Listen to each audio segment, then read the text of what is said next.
Last week we talked about facing situations that the Bible doesn't speak to. And when we thought about that, we thought about letting God speak to us. And we did that by expressing that in terms of letting God's Spirit speak to us. And so today I thought I'd like to talk about this concept of the Spirit some more. You find this talk mainly in the New Testament. The New Testament talks a lot about the Spirit. The New Testament actually talks about God very, very little.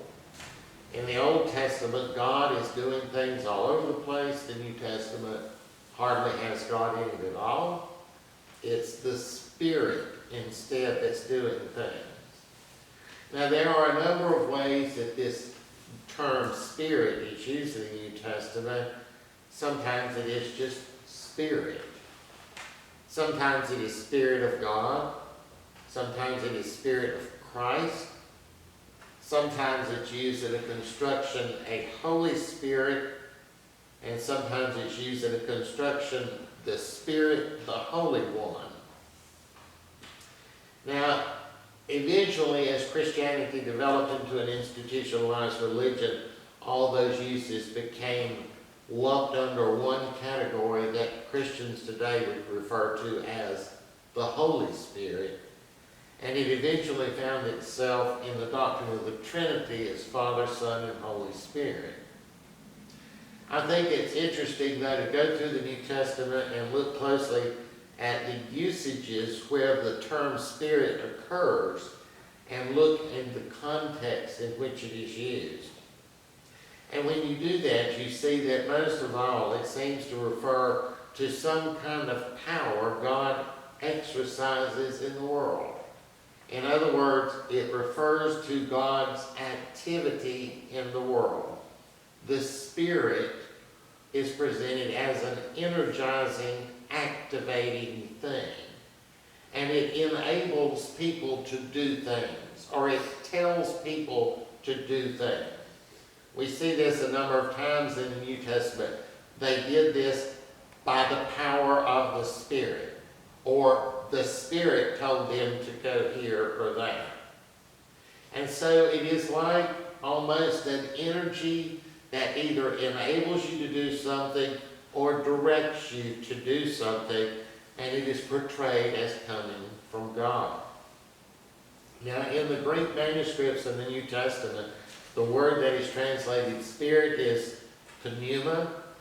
The etymology of that word is a moving air that does work. It's where our word pneumatics come from. A pneumatic system is something that does work based on the energy of moving air. Now, it might seem strange that the New Testament authors would choose a word that refers to moving air to represent the power of God. But actually, there was a pre-existing concept in Greek and Roman society that was very similar to what the biblical authors were trying to express. And remember that the Bible was written by people using terms and concepts that were current at that time. They used terms and concepts they were familiar with. And so in order to understand the biblical concept of Spirit, we need to look at what the term referred to back then in that society. Because if you had been alive in the year 50 and reading some of this stuff, you would have had an idea of what that word meant. And when you heard that word, it would make associations, not based on the year 2026, but based on the associations it would have made in the year 50. So although the word pneuma did come from the concept of moving air, in Greek and Roman thought, the concept of pneuma was seen to be the driving force of the body, the force that maintained bodily functions.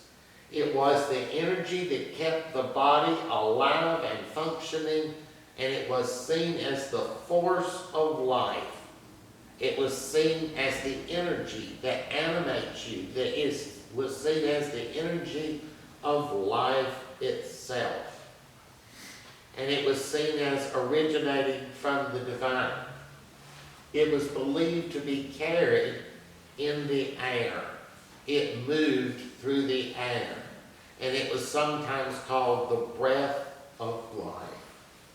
It entered your body as you breathed, and it went to your lungs, and from there it was distributed throughout the body, where it was transformed into different kinds of energy, depending on what that particular part of the body needed.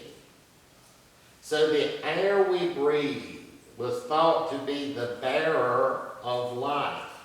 They didn't think the air itself was the pneuma. They only thought that the pneuma was born by the air, that it was carried by the air. And that's very reasonable. You know, people would have noticed that dead bodies don't breathe.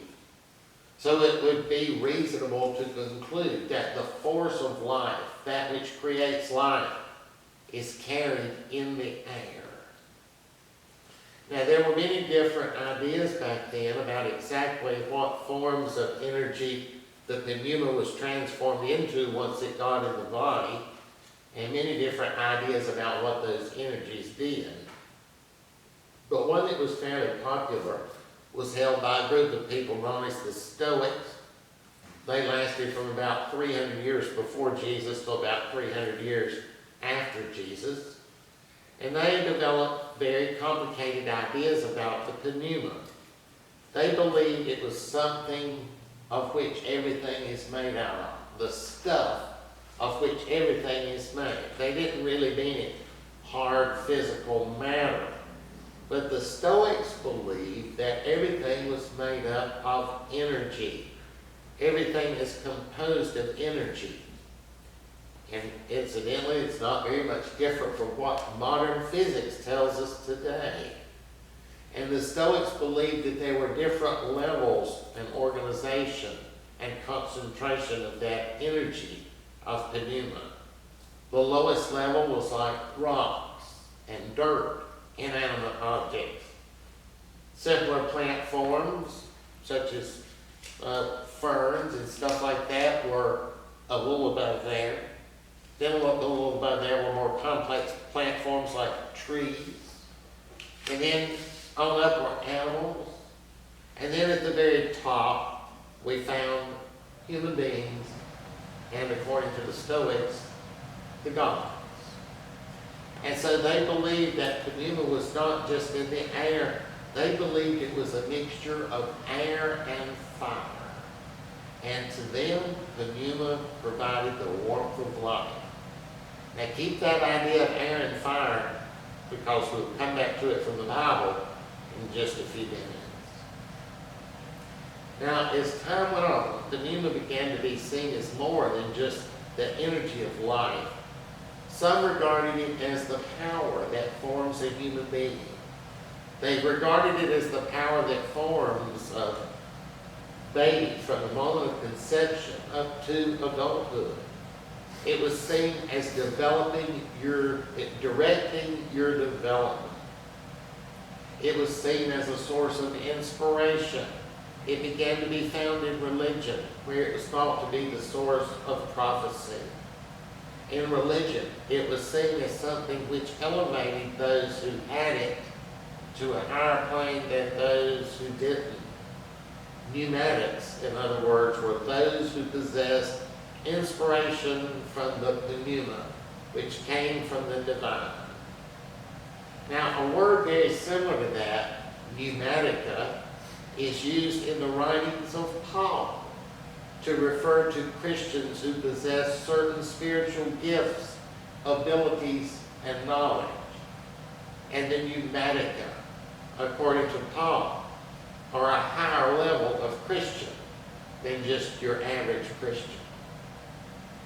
Now, pneuma also became associated with what's called manticism.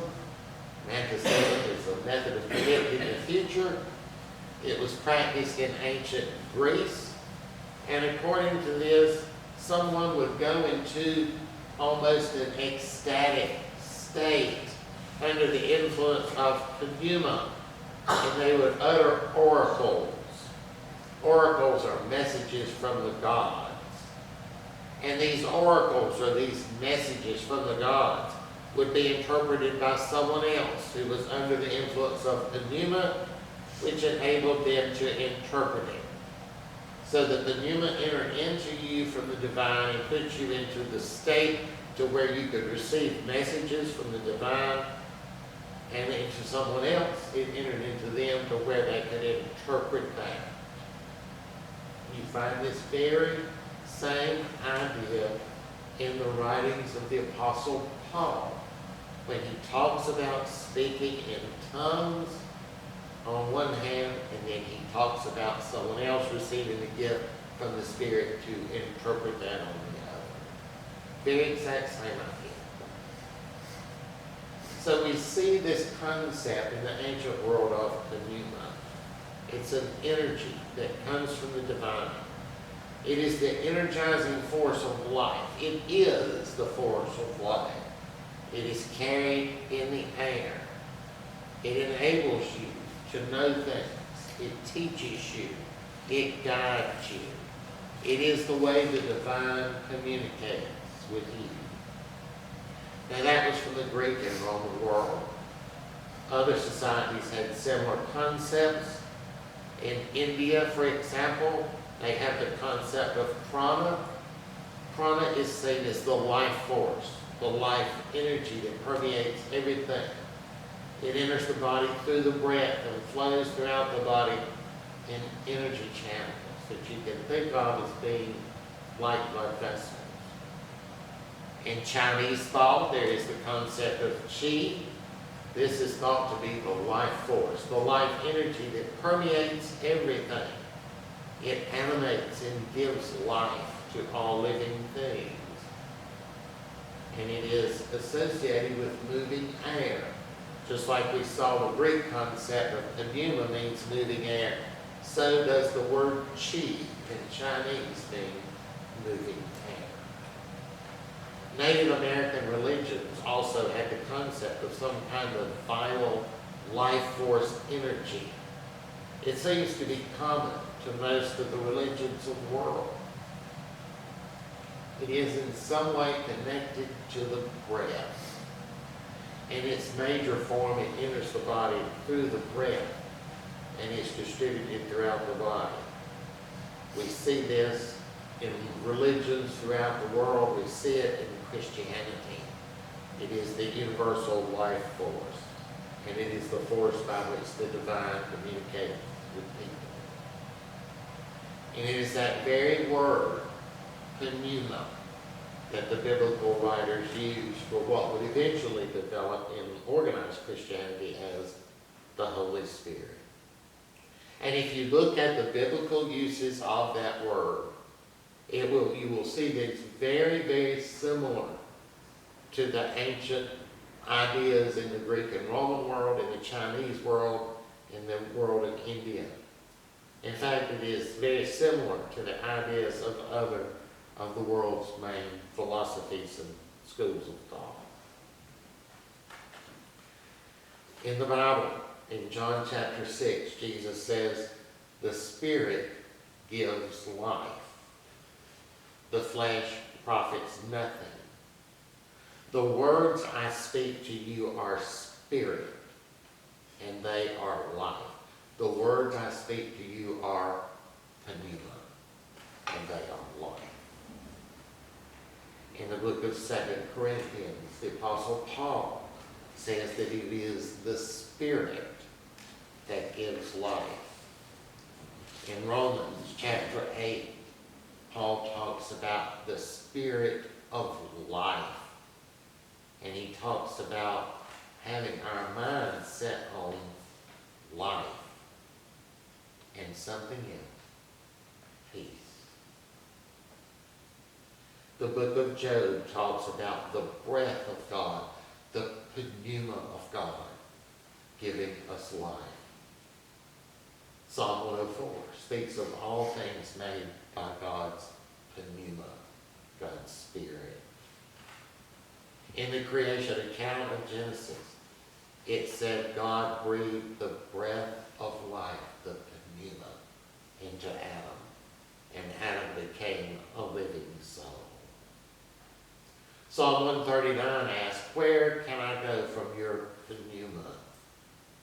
Thus indicating pneuma permeates everything, just as we saw in the other societies of the world. In the Gospel of John, in chapter 20, after Jesus had risen from the dead, he appeared to the disciples and he said, receive the Holy Spirit, and it said he breathed on them. Remember how we discussed about pneuma being carried by the breath.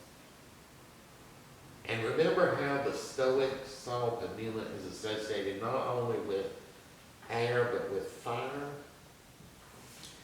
Acts chapter 2, in the account of Pentecost, it says that the Holy Spirit came with the sound of a rushing wind, and it appeared to them as fire.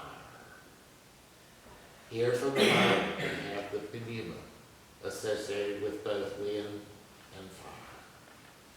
So you see the similarities between this and other societies' concepts of pneuma, prana, and chi. Pneuma is the life force. It is associated with breath. It is associated with fire. It is the warmth and light of life. It is part of everything that exists. A few minutes ago we talked about Gnosticism, about prophecy. If you look in the New Testament, you see things related to what is called the spirit, the pneumatica. It's like speaking in tongues. It mentions ecstatic utterances. It mentions when other people speak in tongues. It is what Christians, many Pentecostal Christians would associate with what they call the gifts of the Spirit, pneumatica. And it is one way that the divine communicates to us. We see that idea in the New Testament where it talks about the Spirit leading us, the Spirit teaching us. It is the force of God, the energy of God, which he sends into the world that gives life. It is God's energy which he sends upon us as individuals to lead us and teach us and give us understanding. It radiates from God. A lot of times we don't see that, though, in Christianity, because the doctrine of the Trinity makes us look at the Spirit as some kind of entity instead of some kind of energy radiating from God. And when we make the Spirit personified into some kind of entity, I think we miss those things in the Bible where we could see that it is the force of universal life. It is the energy that energizes everything.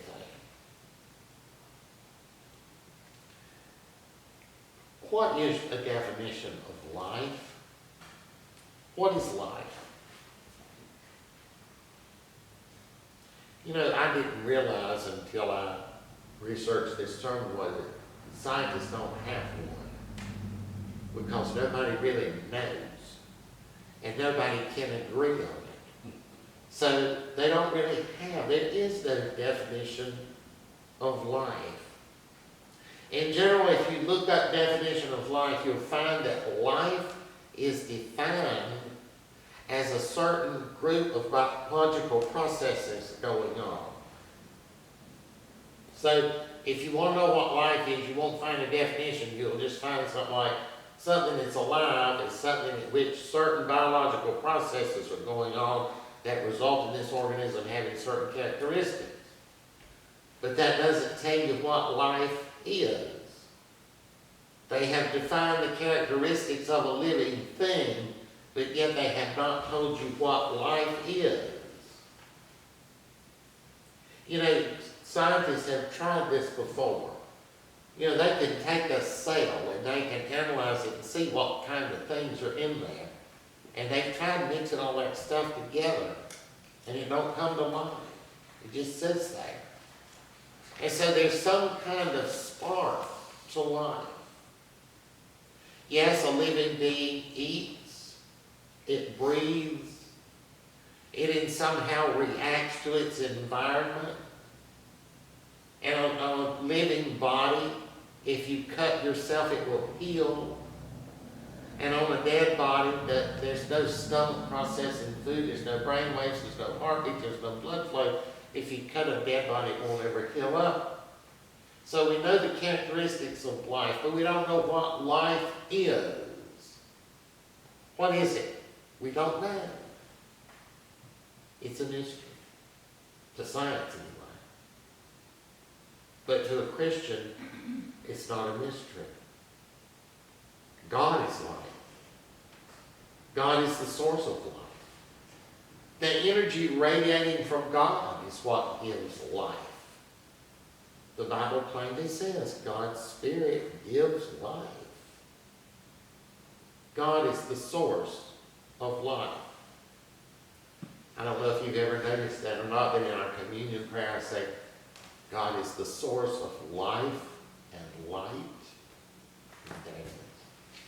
And so God is the source of life. The Spirit of God is what gives life, radiating through the entire world.